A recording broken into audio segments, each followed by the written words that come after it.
تو مفتی صاحب کی ایک بات میں ذکر کرنے لگا ہوں. ایک دفعہ انہوں نے فرمایا کہ دونوں یکجا کر کے یک مشت انہوں نے کسی مستحق کو دے دیے. کوئی مستحق تھا، مسجد اور مدرسے دونوں کا وظیفہ وہ یک مشت اکٹھا کسی مستحق کو دے دیا. مفتی صاحب فرماتے ہیں اللہ تعالیٰ نے اسی مہینے مجھے کئی گنا بڑھا کر اس کا نعم البدل عطا فرمایا.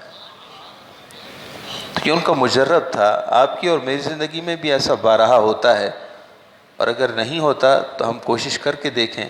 اللہ رب العزت آخرت میں تو کئی گنا بڑھا کر دے گا، دنیا میں بھی اس کا بدل ملتا ہے. بڑے امام صاحب کی بات بھی کر لیتے ہیں.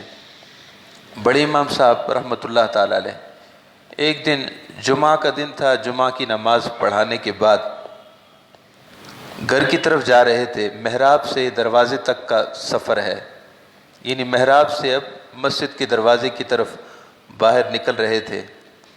محراب سے آگے بڑھے تو کوئی آپ کی خدمت میں حاضر ہوا اور پیسے کچھ تحفے کے طور پر پیسے تھے، لفافہ تھا، وہ آپ کی خدمت میں پیش کر دیا.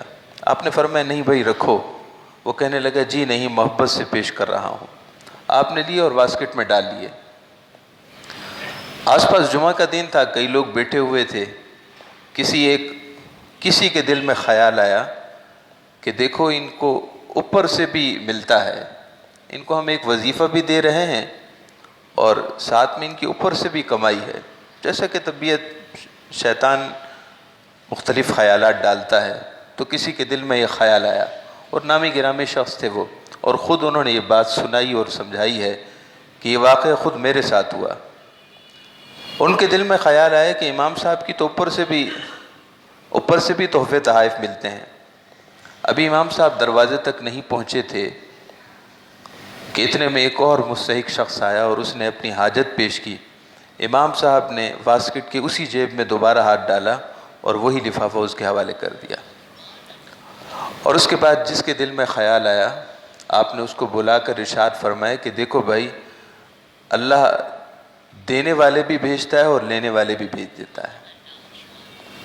وہ فرماتے ہیں کہ وہ کہتے ہیں کہ میرے دل میں خیال آیا تھا، اور امام صاحب چونکہ اہل کشف سے تھے، دلوں کے حال پر مطلع ہو جاتے تھے، اس لیے آپ نے میری اس بدگمانی کو دور فرمایا کہ اللہ دینے والا بھیجتا ہے تو لینے والا بھی بھیجتا ہے، لہذا دل صاف رکھو.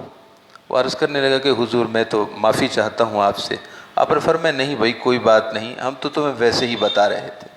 تو انفاق فی سبیل اللہ کی بڑی شان ہے. اللہ تعالی ہم سب کو للہ فی اللہ اپنے نیک کاموں میں خرچ کرنے کی توفیق عطا فرمائے، مگر اپنی ضروریات پہلے ہیں. اگر آپ کا ہاتھ تنگ ہے تو پہلے اپنے آپ پر خرچ کریں، اپنے بیوی بچوں پر، پھر وسعت ہے تو